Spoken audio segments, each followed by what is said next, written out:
Hey there, let's talk about something that's been stirring up the Chiefs' kingdom lately. Did the Chiefs really lose to the Broncos? Just keep Ben goals out of the playoffs. That's big question making waves, and I'm here to break it all down for you now. Probably remember that Week 18 game, right? The Chiefs rested their starters, the Broncos got the win, and boom, no playoffs for Joe Burrow and the Bengals. But here's the thing, some people are saying that Chiefs did it on purpose, like they were afraid to face Cincinnati in the postseason. But what do you think? Could the Chiefs have been playing it safe to keep the team healthy, or was it some kind of strategic move? Drop your thoughts in the comments. I really want to know. Alright, let's dive into the game itself and the drama that followed. So let's break down what happened in that Week 18 matchup against the Broncos. The Chiefs had already locked up the top spot in the AFC, so they decided to rest most of their starters. That meant no Patrick MS and no other big names out on the field. Instead, the backups took reigns. The result, a crushing 38-0 loss at Mile High. Now here's where things get interesting. This loss not only ended the Chiefs' regular season on a sour note, but also sealed the fate of Bengals, keeping them out of the playoffs entirely. That's when the rumors started flying. Some people accused the Chiefs of throwing the game to avoid Joe Burrow and Jamar Chase in the postseason. Let's be honest, Burrow and Chase were on fire late in the season,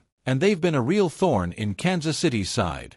But is that really what happened? Here's a quick poll for you. Do you think the Chiefs' decision to rest their starters was a smart move, or do you believe the conspiracy theories? Vote smart move or strategic fear in the comments. Speaking of conspiracies, Travis Kell didn't stay quiet about this one. Let's talk what he had to say. Alright, now let's talk about Travis Kell's fiery response to these accusations. If there's one thing you know about Kell, it's that he's never afraid to speak his mind on podcast New Heights, which he co-hosts with his brother Jason. Travis shut down the idea that the Chiefs were afraid of Bengals, and he didn't hold back. Said, "I'm not afraid of anybody. I wanted the Bengals in the playoffs. I want to kill every dragon one by like Mortal Kombat." That's vintage Kell's, bold, confident, and ready to take on anyone. But let's break that down for a second. Is this just classic trash talk, or do you think it's a mindset that keeps the Chiefs on top? Personally, I think it's exactly what you want to hear from a team leader. What about you? Does Kell's attitude make you feel more confident about the team's chances next season? Drop your take in the comments. Now, Kell's words definitely sparked conversation, but there's another layer to the story. What about Andy Reid's decision to rest key players in the first place? Let's unpack that next. Let's dig into Andy Reid's choice to rest the starters in Week 18. On the surface, it seems logical, right? The Chiefs had already secured top seed in the AFC, so why risk injuries? Patrick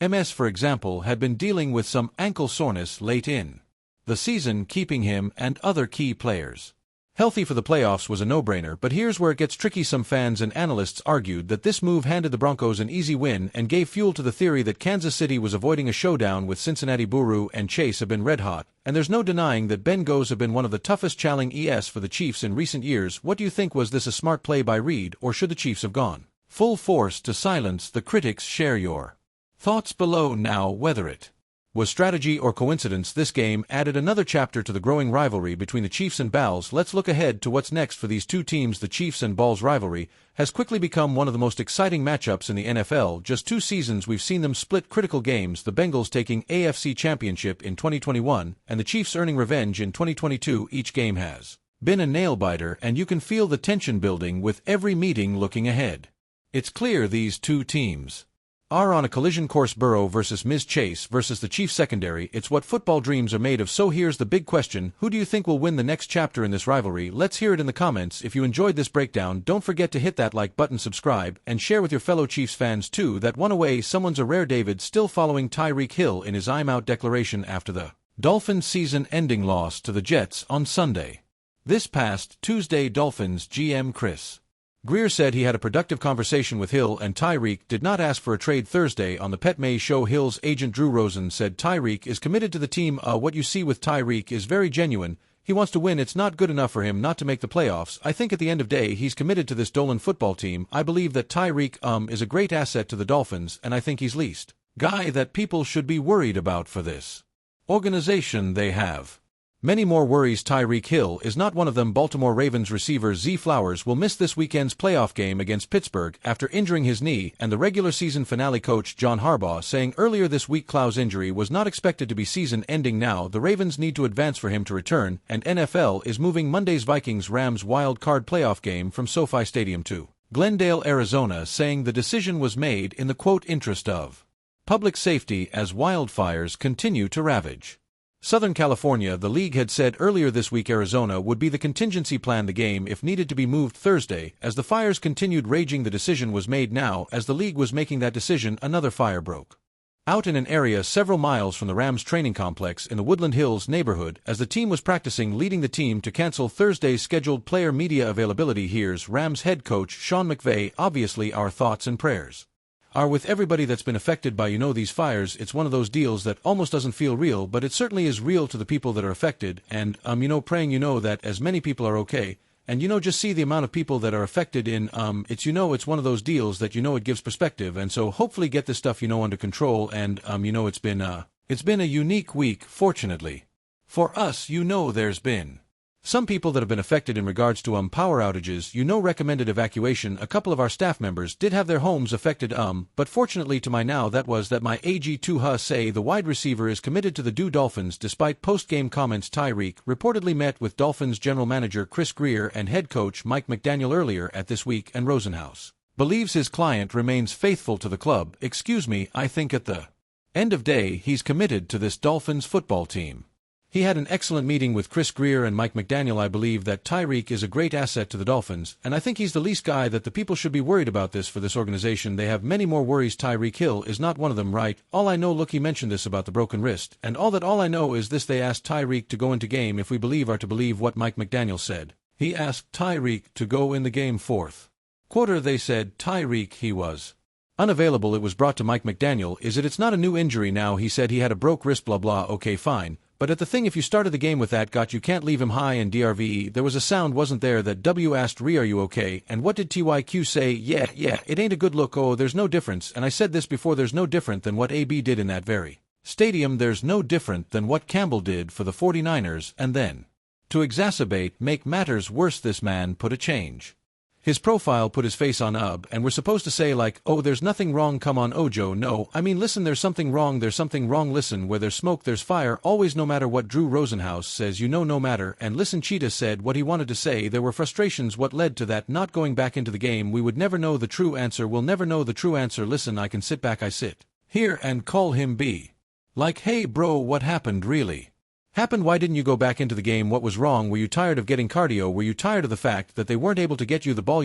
Are upset that no, the season, what isn't it, should have been a but for you. Obviously the T, with Tour his injuries early in the season, and then not having the time, the adequate or getting opportunity needed once he came back to game to get your numbers where they should be for the type of player that you are. Listen, Reek, if you see this, it's Cheetah. Justin Jefferson had a good season this year. Jamar Chase had a phenomenal, obviously Triple Crown winner this year. Tarek is still the best receiver in the NFL. I don't want people to forget that. I don't want you to forget. I know what we see, and is what have you done for me lately? Obviously there are reasons why the season didn't go the way it did this year. There's reasons why we understand that, but Cheetah is still the most dangerous receiver in today's NFL. I don't want people in the chat to ever forget that because of a down. Believe the most dangerous, but I believe as far as total receiver, I think Chase and Jefferson pass him. Oh, right, come listen, there more than one way to cat a b way, but listen, Chaz, catfish, right? Okay, I don't want to come here and try to shut down Joe hey, but what I'm just saying from an instance of who you don't want to face, who you don't want who to touch the ball and have any kind of crease or any kind of angle. Listen, you might well the fat lady start singing that will always be Tyreek. I don't want people to lose sight of how great Tyreek Hill is because of a down season. I don't know what his frustrations were. I would love to. Is it money? Because don't know if he does have any more guaranteed money on that contract. That's the thing. Because you can't complain, went for the money, and in nobody's mind did they ever think that T was better than Mahomes. Now you got the money, secured your family. Now if you BL do $72 million guarantee, probably made like $90 million over the last 4 years, $100 million last year's. If you blow through that, hey, I don't know to tell your joke, but you cannot complain. Oh, I want to win. Really, you left the Y over last 5 years. Who's won more games than the Kansas City Chiefs? Sue, if it's about winning, ain't used to this. You don't think, listen, wait a minute. Now we have to understand why he left the Chiefs now based on what base to Tyreek was and what he was bringing to the table. They weren't paying him what he was worth, so I understand why he left to go to the went, and not only that, he didn't miss a goddamn beat in any category as a receiver. He didn't miss a beat. Remember what Tyreek Hill did just last year, 17-yard. I forget. Yeah, the only reason things weren't same this year is because of the injuries to can't. There's a reason why. There's a reason quarterbacks, when you have a backup, there's a reason why the backup is backup. Yeah, there's a reason, but you got to be the same no matter what. You got to show up with your hard hat and lunch fail regardless, because now it Seems like Tyreek a front runner. When things are going good he's there now. Why we didn't hold on, why we hear about nothing about no broker risk all year long. Let me ask you this, oh no, wow, wait a minute, remember there were a few games where he was on the injury list due to his risk, you know he could have got surgery, but it was messed up, he kept playing, he just had question if Tyreek makes a Pro Bowl and he gets 1,400 yards, do we hear anything about this? Wrist yes or no sir, so why we? Hearing about it now, see Drew is trying to get him of that his leg wasn't broken, no he cal down, you know how I am, oh Jew he yeah know how you I know you are, but what I'm not gonna do is not gonna make excuses, I'm just saying he have a wrist injury, they brought it up a few times earlier in the season, I don't know if he landed wrong, did something, I think he needed surgery but opted out of getting surgery and decided just to tape it up very heavy and continue playing, that's all well damn I mean it look at the first game he had. That game-winning touchdown that he caught, remember that, what about them 100-yard games that he had, I couldn't tell, could you tell his wrist was hurting, he looked like cheetah, all I'm saying this goo look we both been there, I've you know hey John goes down and hey tough SL put why. Backup I don't mean to be disrespectful, who was y'all backup my first 2 years, it was Q-back G Co my backup quarterback co-feed Bo H would me more than 7 would hey co come that thing hey G let's go get this. Money okay let's go get it right.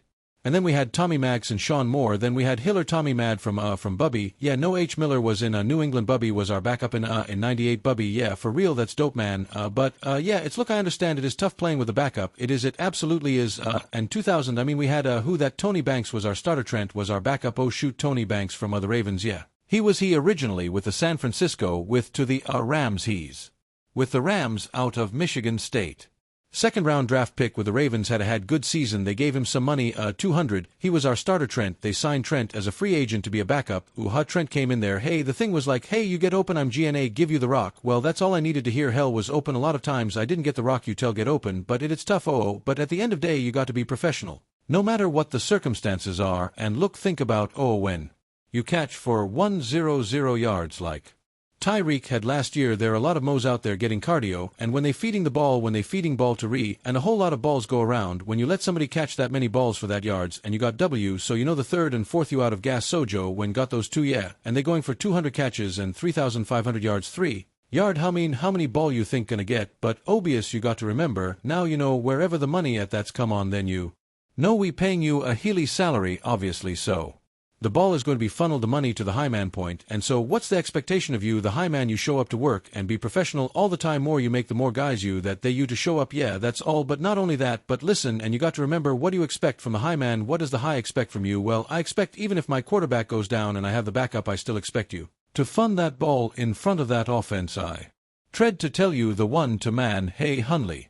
Who Lee, that's oh joke, don't talk, I ain't talking about it, but I'm just saying you just said he a backup for reason with a backup cover, you just said that I see now, I'm not didn't say any names, I'm saying specifically across the league that T and are the star for reason, holdy me, you put it back up in the right circumstance like that, you could put hey listen you Mother Teresa on the Vikings with Addison, Naylor and goddamn Justin Jefferson, and they gone get you.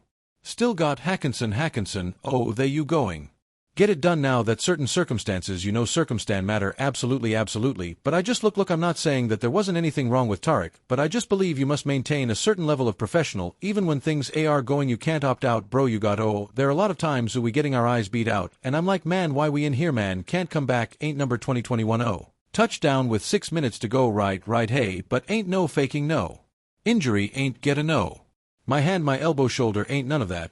Hey, I was out there from the beginning when we were sucking, I'm going ride all the way to end, we go to suck all the way through fourth quarter, we go to suck together, I can't leave him out there like that, I can't I can't write, but we'll see what happened what they decide what's gonna happen with Tyre, I think Tyreek wants to go, I think Tyreek wants move, yeah, because you can't depend on can't I. Don't know but what he was thinking, oh ho you have a guy that has an injury history, music. You're watching the Kansas City Chiefs Report Power by Chad Sports. Tyler Jones here with you. Thanks for joining us. It is playoff time in Kansas City. Almost on today's show, we are going to take a look at the updated depth chart for Kansas City Chiefs. And I got to tell you, from where this depth chart was at the beginning of the season to where it's at now, there have been a lot of changes, a lot of surprises. We will dissect it piece by from the offense to the defense and even special teams, all that more coming up on today's show. Before we go any further in the program, if you're ready for the Chiefs playoff run, spam KC in the comment section. I want everybody to get on their feet, get rowy, as if you're in your seats at Arrowhead Stadium. I want you to use that comment Section loud and clear spam KC. Let's hear it. Let them know that we're excited for another Chiefs Super Bowl run. Spam KC. And we'll get started with today's show, a surprising depth chart for the Kansas City Chiefs. We have come a long way, folks, and on today's program we will go piece by of what the depth chart looks like for the Kansas City Chiefs heading into the postseason. Let's start with the quarterback position. Big shocker here. Patrick Mahomes still QB1 with Carson Wentz as your QB2. Wentz did not play great against the Denver Broncos. If we're going to be honest with you, he looked okay against the Cleveland Browns a couple weeks ago. I hope that we don't have to turn Carson Wentz. But we'll see. The backfield for Chiefs has gone through a lot of changes this season. Pacho went down. Carson Steele got his chance. We saw some of Sam Ma Pine. Kareem Hunt got signed. Then Pacho healthy. Now P's back to be RB1 with Kareem Hunt next to him is the RB2. And if I'm the Kansas City Chiefs over the next few weeks, you got to run the damp. You have to run the football. It's going to be cold out there. And the best way I think to attack these posing defenses is to establish the run and get the most out of Pico. Kareem Hunt. I think it's going to be a running back by committee ordeal where you're going to get the most out of both them, and it might come down to who has the hot hand. I don't care who leads this team in rushing, I just want to see them run the football effectively, and I think that the Chiefs are going to put a re-emphasis on that run game here over the next few weeks to open up the passing game in that sense. What do you think of the Chiefs step chart heading into the postseason? Give me a grade or pin comment today, ABCDORF. Weigh in the comment section, and let us know what your grade is. Let's go to the wide receiver room for Kansas City now. Rashid Rice, of course, went down early in the season, and this has been kind of all over the place with Hollywood Brown getting injured in the preseason. He made his return late. Now we have DeAndre Hopkins at the left wide receiver spot. Xavier Worthy, who has been really good the last few weeks, he's at your right wide receiver position. Hollywood Brown in the slot with Watsoniko and Gugu backing them up as well. I love how this group turned out. It is wild that we got to this point. Who would have thought? At the beginning of year, we'd be talking about DeAndre Hopkins being involved. We've seen Juju have some moments. We saw Justin Watson play good in the Steelers game, and it feels like it's a different guy every week stepping up for this receiving core. You don't really have a true wide receiver one right now with no Rashid Rice involved, but you're keeping defenses honest because you have so many different ways you can attack opposing defenses, whether it's in the screen game, the middle of the field, deep passing game. You got a lot of versatility with this receiving group. The tight ends, Travis Kelce, looking to have another fantastic playoff run. He's been so good over the years. At this time, Noah Gray has had a breakout season in 2024. Heck, Python Hendershot wasn't too bad in that game against Denver. I'm telling you, all the attention is going to be focused on Travis Kelce, and rightfully so, greatest tight end in the history of the game. But watch out for Noah Gray. Noah has had a couple of multiple touchdown games this season, and if defenses focus too much on Travis Kelce, Noah Gray is going to beat him. I like what this one-two punch can do together. I think Noah Gray is going to be a player to watch here in the playoffs, and he's my exactor for Kansas City. I know he's our boy Tony's exactor too, who is going to be an X factor for the Chiefs offense. We're high on Noah Gray around here. Who are you high on? Weigh in the comments section. Let us know who that player that comes to mind is. Today's show is sponsored by Game Time. Game Time is the place to go for best seats, the lowest prices guaranteed. Whether you're looking for tickets, sport events, concerts, theater productions, comedy shows, and more, Game Time's got you covered. Game Time has a new feature called Game Time Picks that makes getting tickets for events even easier. Game Time Picks filters out the fluff to show you only incredible deals and great seats. You don't have to waste time searching through thousands of tickets to find the best value they have there. Super deals. If you see a super deal, don't want to pass up on that. They have their seat views and get the visual, see what that seat is like, and then bam, just like that, you're checking out on Game Time with Apple Pay, Google, Venmo, all major credit card providers. And get this, folks, so you can save money the closer it gets to kickoff. Look, I've used Game Time plenty, including to see the Kansas City Chiefs, and you know what I do? Choose the event and got the prices listed. I choose my seat, and then I'm checking out. I'm saving money by waiting till the last minute on Game Time. And you can too. Download the Game Time app, create an account, use code CHFORCE, $20 off your first purchase. Terms apply. Again, create an account, redeem code CSPRTS for $20 off. Download Game Time today. Last minute tickets, lowest prices guaranteed. The link is in the comments and description of today's video. The offensive line for the Chiefs, Andy Reid, has indicated that DJ Humph will be your starting left tackle, that Joe Thuney will play his natural position of the left guard spot with Gre Humphrey at center, Trey Smith at right guard, Jawan Taylor at the right tackle spot. Assuming that John Taylor comes back from injury, I'd be lying to you if I said wasn't nervous about the left tackle position, because what we've seen from DJ Humphries in a small sample size has not been good. Granted, small sample size, and also when you think about the other options, there and Kingsley, that hasn't gone so great. What I would say, Andy, if you're watching, and you don't need my advice, Andy, but I'll give it to you anyway, if DJ's struggling, if it isn't going well, don't hesitate to go back Joe Thuney at the left tackle position, because that's when we've seen the Chiefs at their best, is when Tony plays left tackle. I know Andy wants to go with DJ at the left tackle spot, But if it isn't working, don't hesitate to pull the plug and move Tun back to left tackle, just to kind of save face for the playoffs. If you will, let's go to the defense now. Defensive line. Carl Lewis at the defensive end spot. AMU has been really good since coming back from injury. Wharton's been solid. Chris Jones, the CEO of Sack Nation. You know he's going to step up, and then of course Mike Dana there as well. I'd like to see more from King Felix. We've been waiting. But speaking of stepping up, how about Karloff's this year? Kind of a down year from the breakout sophomore campaign he had, but towards the end of season started to play better, and we saw what he did in the postseason last year. I'm watching out for Karaus. I want to see this pass rush reach its full potential because, in all honesty, for as good of pass rushers as you have, the sack rate was towards the bottom half of league this year. I expect more of pass rush. I think Karras is a big factor in that equation. I think Kafus needs to have a good postseason for this Chiefs team. The linebacker room. Tranquil Bolton, Chanel, and Nick Bolton, I think is going to step up. I really am excited about Nick Bolton. We've seen him play very well in the postseason past. I think he'll be a name to watch. Don't sleep on Drew either. Just when people write him off, he finds a ways to make big plays in some moments. Who is going to be a breakout player on the defensive side of the ball for Kansas City Chiefs this postseason? Give me a name who is a breakout player on defense. Weigh in and let us know for the best Chiefs coverage you won't find anywhere else. You got to subscribe the KC Chiefs Report, as we are bringing you live shows on Tuesdays, watch parties for every playoff game, daily news and rumors, Q&A, mailbags, breaking news, all right here on your one-stop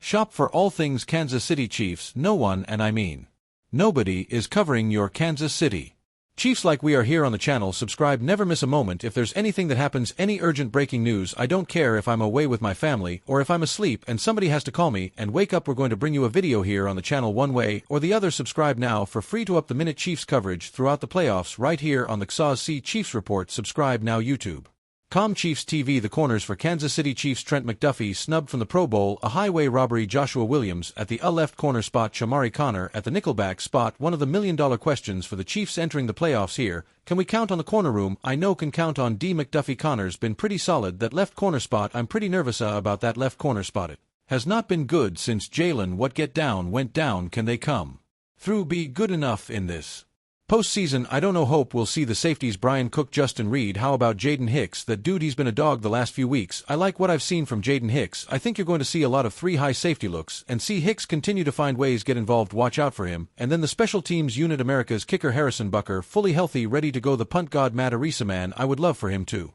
beat the Buffalo Bills. They did him dirty. James Winchester, my old friend Chuck Tall brethren. James Winchester, the long snapper position, the best long snapper in the NFL, and then of course Nico holding things down at the kick and punt return duties as well. They're on special teams. I think these guys are pretty dependable. They'll get the job done. Confidence level entering the postseason, I'm feeling pretty good. I got a few questions. Left tackle, outside corner, but all in all, Chiefs are a great spot. What's your confidence level? Scale it for me. I'm going to go about a 9.